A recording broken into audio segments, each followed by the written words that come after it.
Então, dando continuidade à nossa gravação da aula sobre calibração. Nós estávamos comentando que, após a organização dos espaços, né, a disponibilidade do manual para os avaliadores, a discussão teórica entre as equipes, a gente tem um momento em que a gente vai para a discussão prática em campo, né? Em que as equipes vão identificar os achados clínicos a partir do que elas já discutiram e vão achar, né, uma concordância aceitável entre o entendimento daquilo que está sendo avaliado, certo? É a fase que a gente quer assimilar de forma uniforme os critérios e as regras de decisão, para tentar se aproximar ao máximo. Entendam, gente, que essa parte ainda não é a calibração propriamente dita, certo? É exatamente a gente discutir o que é que a gente vai entender como, o que é que a gente vai ter como consenso daqueles itens a serem avaliados, aquelas condições a serem avaliadas. Só ver aqui. Ok. Vamos lá.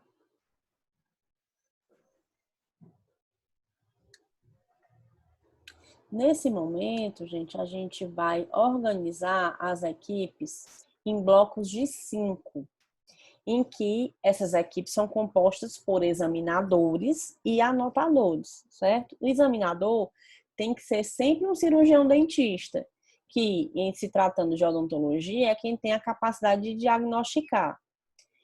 Além disso, a gente tem anotadores, que podem ser os auxiliares em saúde bucal. Normalmente, as faculdades, elas entram como parceiras, e os anotadores também podem ser estudantes de odontologia, tá? De forma que a gente tem aí uma equipe composta pelo menos de 2 pessoas. Só desativar aqui o som de vocês.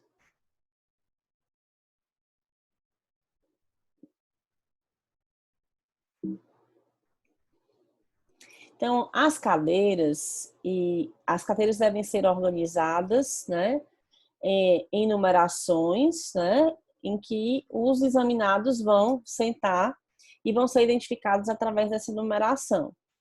Então, cada examinador, ele passa pelos voluntários para realizar o exame daquelas condições que foram previstas, certo? São as rodadas de avaliação. Quando a gente finaliza a rodada, os voluntários, lembra que a gente está falando de calibração prática, né? Os voluntários, ou seja, aqueles que são examinados, eles não são dispensados, tá?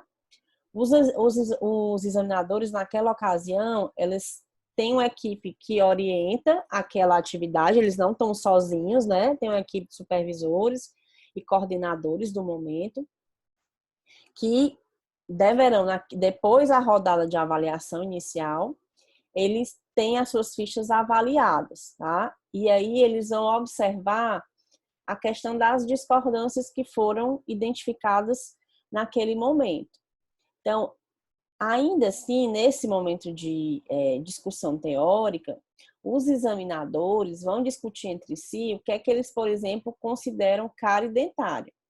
Então, a cárie dentária é uma condição específica. A gente vai considerar a cárie dentária como uma cavidade ou um manchamento, né? Então, por exemplo, de uma maneira simplificada. Então, nessa condição que eu tiver essa criança, então lá na boca, né, a gente vai ter uma série de condições que podem nos causar dúvidas. Então, esse momento de discussão prática, a gente vai verificar condições de boca, que a gente vai alinhar como é que a gente vai registrar aquilo, certo? Então, equipes de 5, né? 5 avaliadores e examinadores. As crianças estão nas cadeiras numeradas. Os examinadores passam pelas cadeiras. E aí, a equipe que está coordenando recebe essas fichas, né? Para que possa ser discutida a questão das discordâncias. É isso que acontece, tá?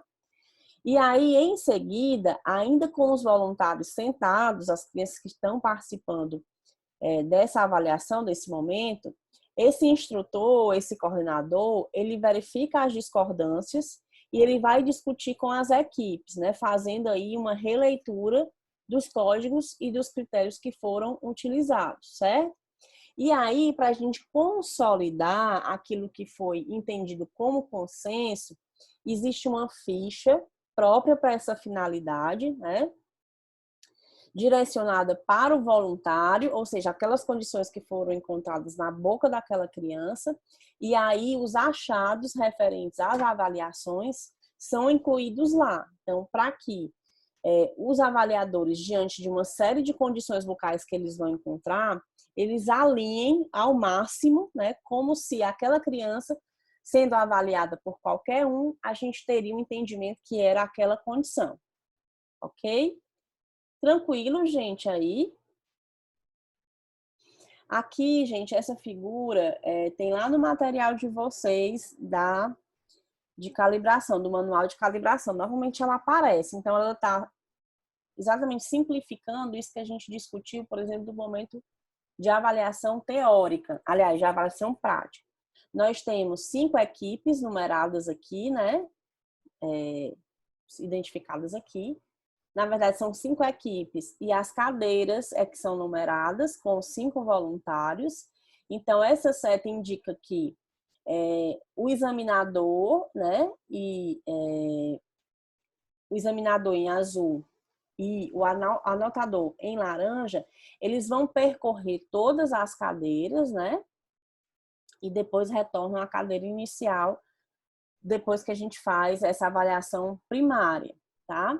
Então, a equipe que está coordenando, ela vai receber essas fichas daqueles que foram examinados, né? No caso de 1 a 5, os voluntários, e ela vai verificar a discordância entre os examinadores, certo?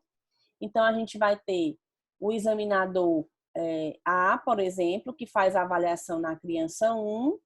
O examinador A, ele vai examinar cada uma das crianças, né? E aí vão se ter uma série de fichas, ou seja, 5 fichas para cada examinado, que elas vão ser discutidas, tá certo? Essa discussão, ela retorna aqui os voluntários, tá certo? De modo que eles alinhem as condições clínicas avaliadas através de um consenso. Os registros em relação àquele examinado, né? Em relação ao consenso, são registrados na ficha que a gente chama ficha de consenso, né? Essa ficha de consenso, ela é única para cada avaliado, ok? E é exatamente o resumo e o consenso dos achados que foram discutidos entre os examinadores.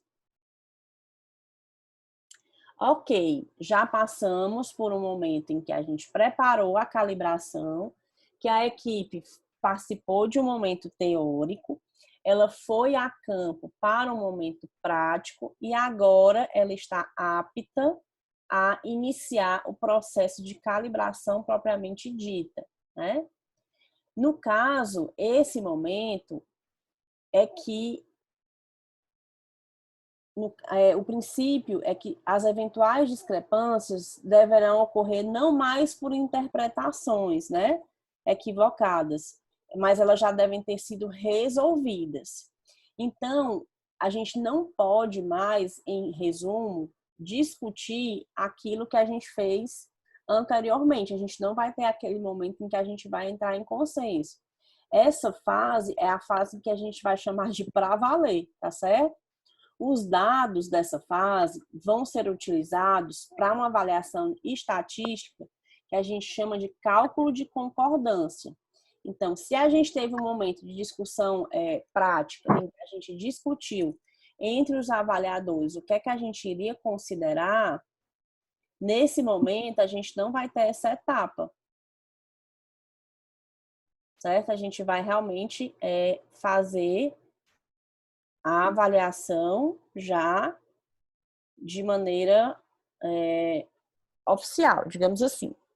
Então, a gente vai fazer o mesmo princípio, a gente vai ter equipes organizadas, né, entre examinadores e anotadores, vão ter os voluntários, né, só que a gente não passa mais pela etapa de discussão entre os avaliadores, certo? Muito bem, fizemos a calibração propriamente dita, E aí a gente vai ter o cálculo das concordâncias, né? O que a gente utiliza para avaliar isso em estatística é o que a gente chama de capa. E aí a gente tem que ter um capa que deve ser minimamente resultado de uma boa concordância. E aí vocês estão vendo uma tabela que sinaliza, né? No caso, as faixas de concordância possíveis, certo? Quanto mais próximo de um, significa que eu tenho uma concordância que tende à perfeição, que ela é super difícil, inclusive entre o mesmo examinador. Imagine entre examinadores diferentes, certo? Quanto mais próxima de zero, a gente tem uma concordância ruim, que no caso, se ela vem a acontecer, se a gente tem uma condição abaixo de 0,6, né, que tende ao zero, o que a gente tem que fazer é refazer esses momentos de calibração, até que a gente consiga um valor de capa para uma boa concordância, certo? Então, normalmente, quando a gente tem mais de um avaliador, em qualquer pesquisa, gente, de qualquer área, quando a gente tem mais de um avaliador, a calibração é uma etapa em que a gente não pode negligenciar, certo? E aí a gente deve buscar valores acima de 0,6. Então, a discussão, que a gente chama de discussão final, é a discussão em relação aos resultados dessa concordância. E aí, existem condições, inclusive, que aquele examinador, ele está muito diferente dos demais, né?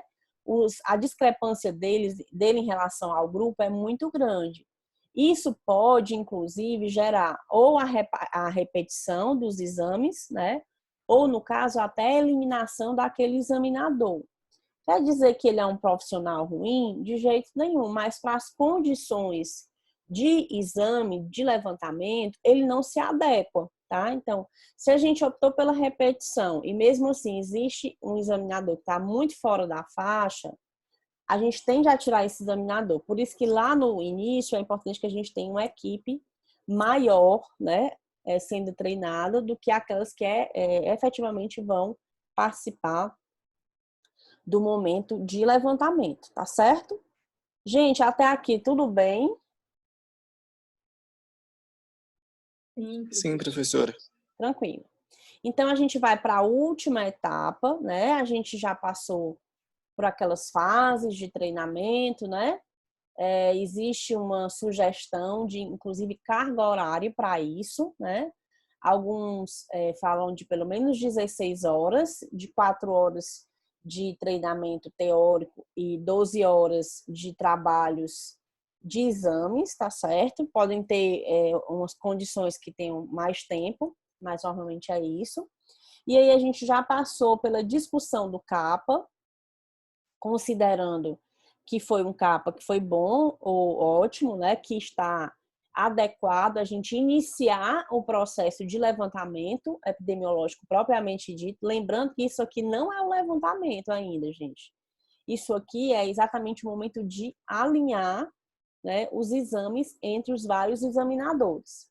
Então, depois de a gente finalizar todas essas etapas, é bem interessante, gente, que como qualquer pesquisa científica, a gente faça um registro que a gente chama relatório de calibração. Então, como vocês têm as atas de pesquisa de vocês, nas áreas que vocês gostam e costumam trabalhar, né, é super importante que a gente tenha um documento técnico, né, para que ele informe a confiabilidade do processo e dos dados que foram utilizados e coletados, certo?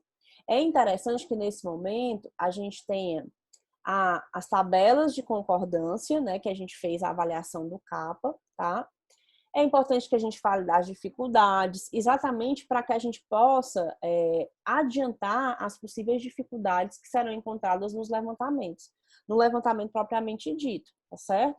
Então, é bem importante que a gente coloque o máximo de informações sobre essas etapas, quem foram os participantes, né? Aqui tem um modelo de relatório que vocês podem ver, né? O centro colaborador é o estado do Ceará, o município em questão, onde é que foi feito o treinamento, os participantes, é interessante que a gente inclua, inclusive dizendo quem são os instrutores, quem são os examinadores, né? Opa, passei um pouquinho. Professora, Oi. esses momentos com esses voluntários vão ocorrer na mesma instituição que vai ter o levantamento? Sim, normalmente a instituição participante faz. O que ela está dentro.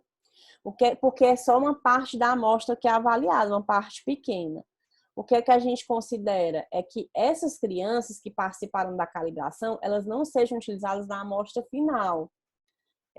Normalmente a gente trabalha já com escolas parceiras, então a calibração normalmente é uma escola que já participou disso, desse momento, ela tem costume, né? E aí, antes de começar, vamos supor que naquela criança a gente vai examinar 200 escolas, a gente pega 20 crianças para calibração, pode acontecer na mesma escola, sem problema, certo? É, obrigada. Nada.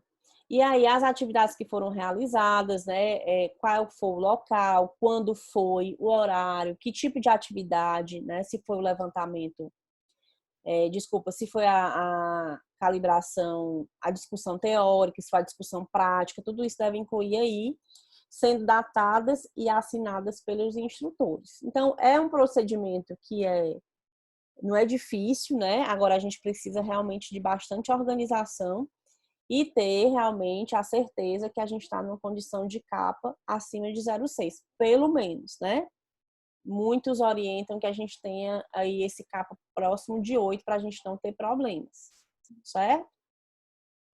E aí, gente, a gente faz uma comparação do último levantamento que a gente teve brasileiro, né, que é o SB Brasil 2010, com o levantamento que foi proposto aqui recentemente para Fortaleza.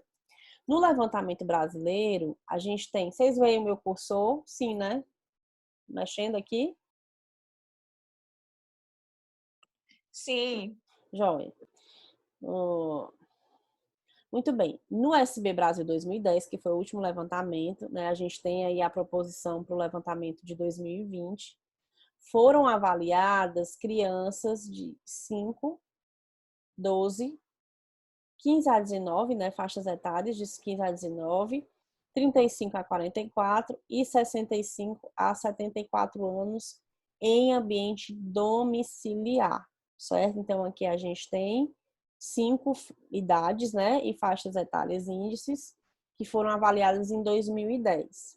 No caso de Fortaleza, Fortaleza configurou o seu último levantamento um pouquinho diferente. Ele fez exames entre crianças de 5 e 12 anos, ou seja, as faixas etárias iniciais previstas na avaliação de 2010, e os exames não aconteceram em domicílios. Eles aconteceram em escolas públicas e escolas privadas do município de Fortaleza, certo? E aí, agora eu me lembrei de uma aluna que, numa questão de prova, perguntava as idades. Aí ela colocou só 5 e 12 anos, as idades, né, índices relativas ao SB 2010.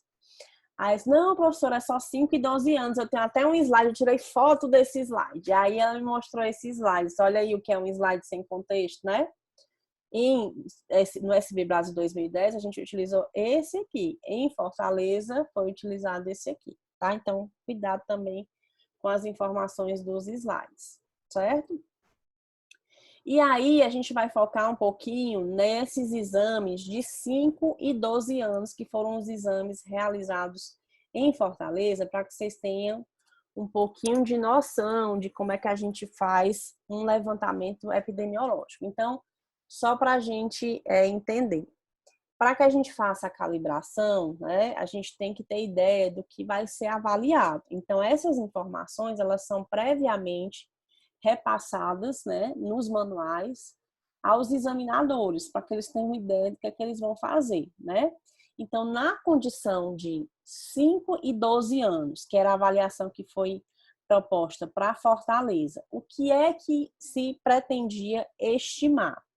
Eles queriam verificar, gente, entre 5 e 12 anos, tanto as necessidades de tratamento relacionadas à cárie, quanto a prevalência e a severidade dessa cárie. Em relação à amostra de 12 anos, eles queriam identificar prevalência e severidade de doença periodontal. assim como as avaliações de 5 anos também foram direcionadas para alterações gengivais. Nas duas faixas etárias, eles verificaram problemas oclusais, as oclusopatias. Aos 12 anos, eles verificaram prevalência e severidade de fluorose, né? E, desculpa...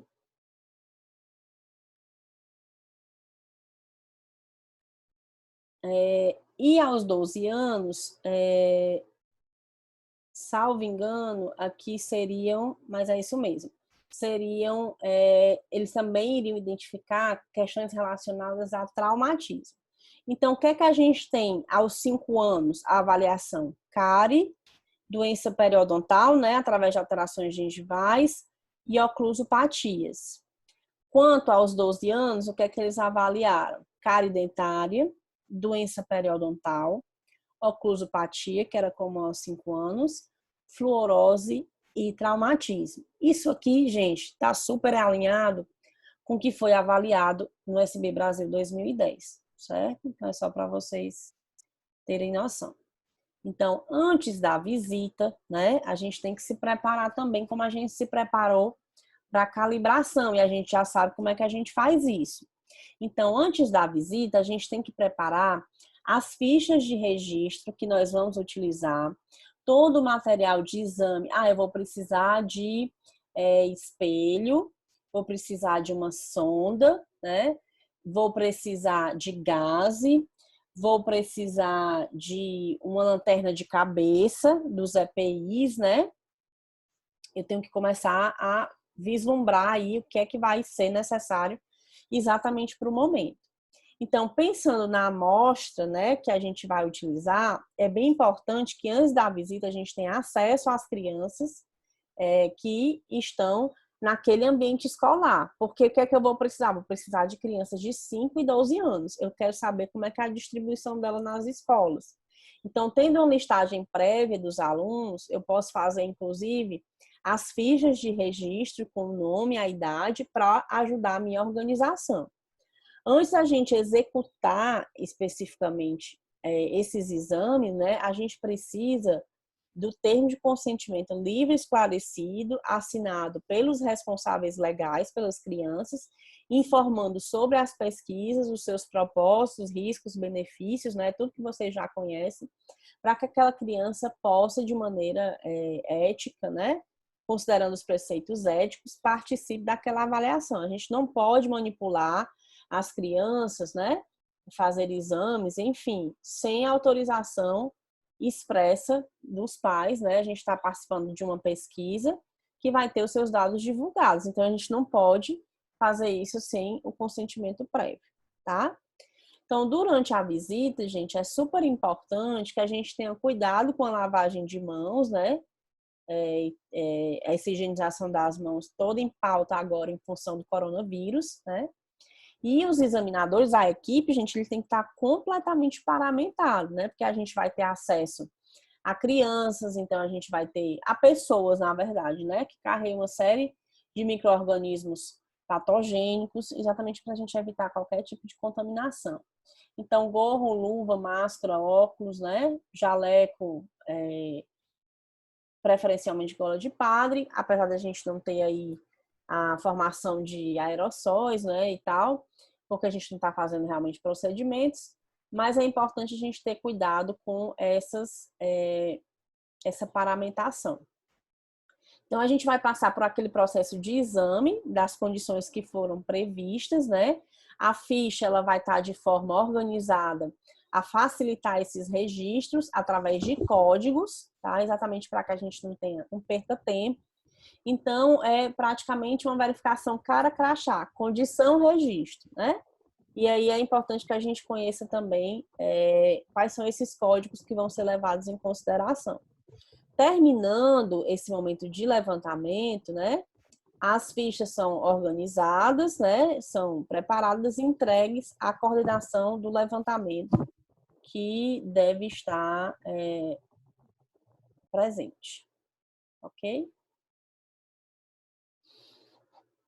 Ainda em relação a esses levantamentos, É bem interessante que, no caso, como foi discutido no treinamento e calibração, a gente use em torno de 5% dos que são previstos da amostra, né, para esse momento de reexame intraexaminador.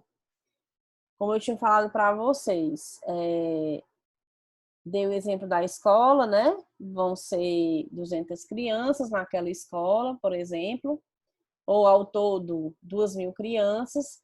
É bem interessante que a gente prepare entre 5% e 10% da amostra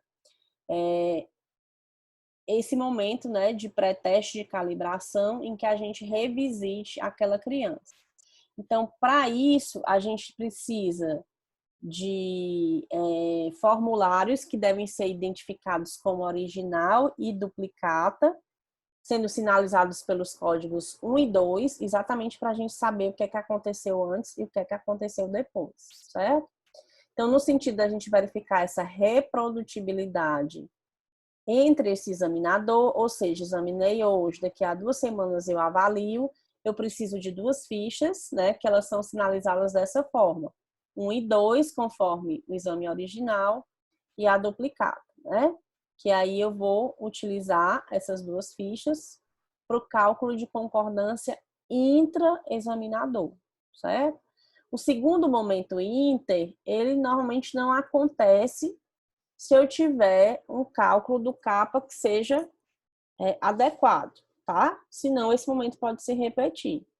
Mas, normalmente, o que se repete é o exame, de novo, né? Desse examinador que examinou a primeira vez. E aí, a gente tem que ter cuidado para sinalizar isso nas fichas para a gente não se perder. Normalmente, as fichas, gente, elas são numeradas sequencialmente. E a coordenação geral é responsável por esse registro, certo? E aí, imaginem que numa regional são realizados 400 exames em crianças, né? Essas fichas, elas são numeradas para a faixa etária de 1 a 400, né?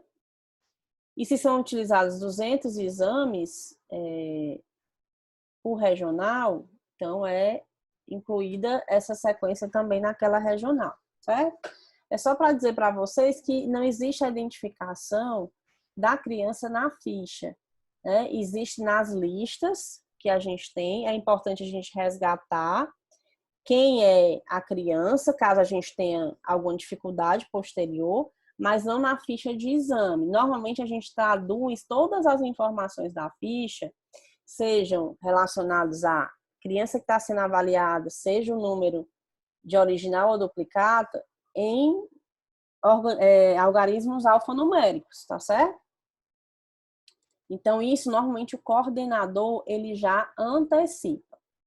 Em relação à realização do exame, normalmente a gente tem um local que é destinado ao registro, certo? E aí a gente precisa conhecer bem os critérios. Nas condições em que o exame é realizado, a gente vai colocar o código 1. Quando o exame não é realizado porque não tem autorização do responsável, a gente inclui o código 2.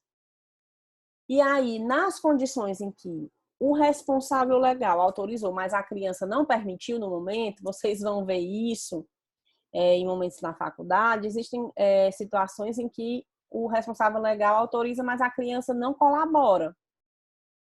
A gente inclui lá na nossa ficha, nesse campo que diz respeito à realização do exame, o código 3. E nas situações em que a criança não estava presente, a gente inclui o código 4, certo? Então, todos esses códigos é importante que examinadores e anotadores conheçam bem. O que é que a gente utiliza normalmente nesses exames? E aí eu adiantei para vocês. A OMS, para exames de levantamentos epidemiológicos, ela sugere que as equipes trabalhem sob luz natural e que examinador e a pessoa que está sendo examinada estejam num ambiente confortável e sentados. certo? Normalmente, a gente utiliza uma ordem da ficha que vai levar em consideração os índices que são menos invasivos para os mais invasivos, certo? O que quer dizer isso? No exame de cárie dentária, normalmente a gente não tem que fazer nenhuma intervenção nos tecidos bucais, né? Mas imaginem que um levantamento em relação, um momento de avaliação de aspectos de periodontia, né? Que normalmente a gente faz a verificação de bolsas. Se a gente inicia por um índice mais invasivo, comumente a gente não consegue finalizar o exame, porque a criança se chateia, né? Ela acha desconfortável e ela não colabora, a criança e o adulto. Então, a recomendação da sequência da ficha e dos exames é que a gente tenha sempre a utilização de, primeiro, índices menos invasivos e para os mais invasivos, né?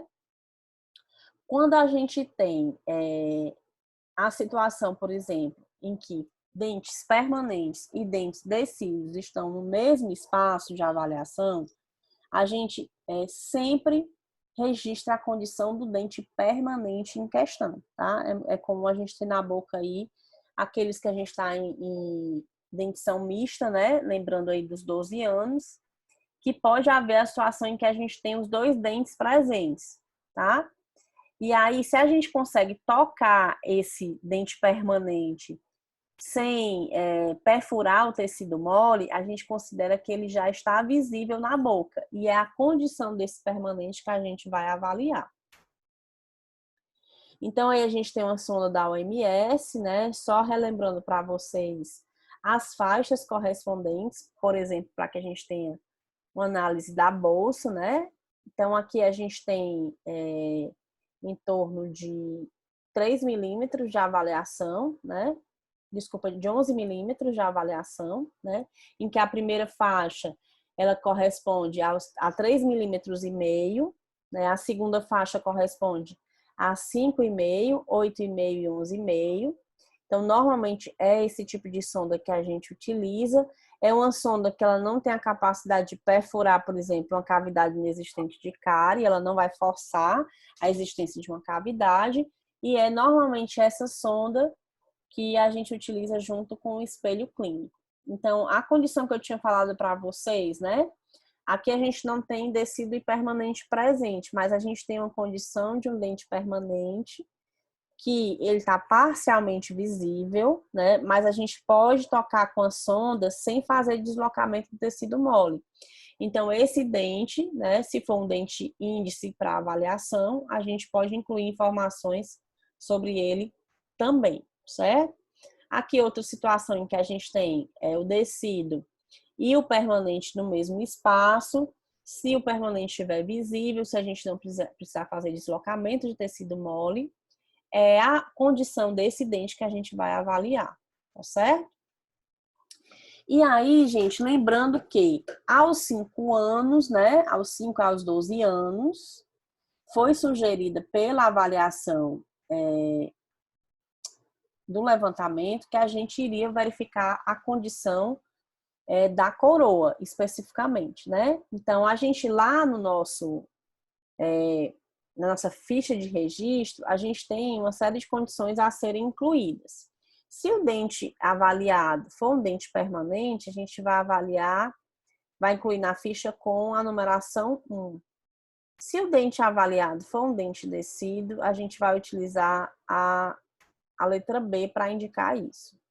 E aí a gente tem os critérios a serem verificados, né, em relação à cárie dentária. Nessas avaliações, o que é que a gente considera como coroa cariada? São aquelas condições em que sulco, fissura ou superfície lisa apresenta cavidade evidente, certo? Ou ainda situações em que tecido mole na base ou descoloração do esmalte de parede ou a restauração temporária, exceto ionômero de vidro, certo? Então, a sonda pode ser utilizada para confirmar essas evidências visuais, né? E se a gente tiver dúvida em relação a essa condição, a gente inclui esse dente como dente rígido, tá certo? Então, a gente vai considerar a coroa cariada a situação que a gente tiver cavidade, ok? Então, aqui a gente tem algumas condições a serem avaliadas, né? A gente vai utilizar a sonda, provavelmente essa sonda vai cair aqui, então a gente consegue identificar como uma cavidade, né? E aí os sulcos, eles estão pigmentados.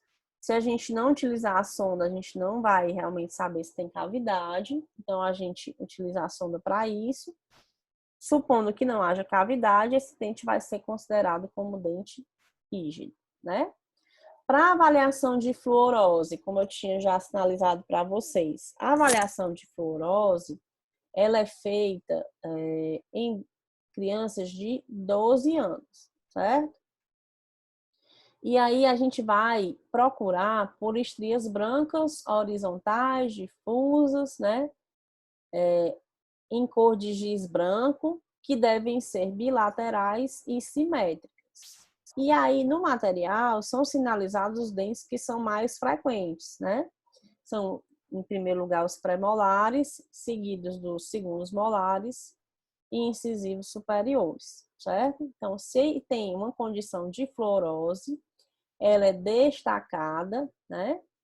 E aí a gente tem uma classificação específica para ela, que vai desde normal, questionável, muito leve, moderada e grave, que é o que a gente utiliza no caso o índice de DIN.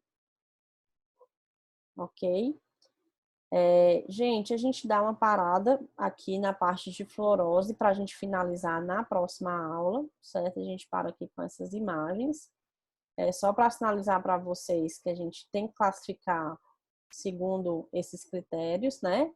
E aí a gente traz as imagens sinalizando o que é que eles significam, certo? Então, só um resumo do que a gente viu o processo de calibração, a gente está agora no momento de identificação dos critérios relacionados a cada índice avaliado, tá certo? O que é que a gente vai considerar em cada um deles nas idades de 5 e 12 anos, porque são as faixas etárias utilizadas em Fortaleza, tá certo?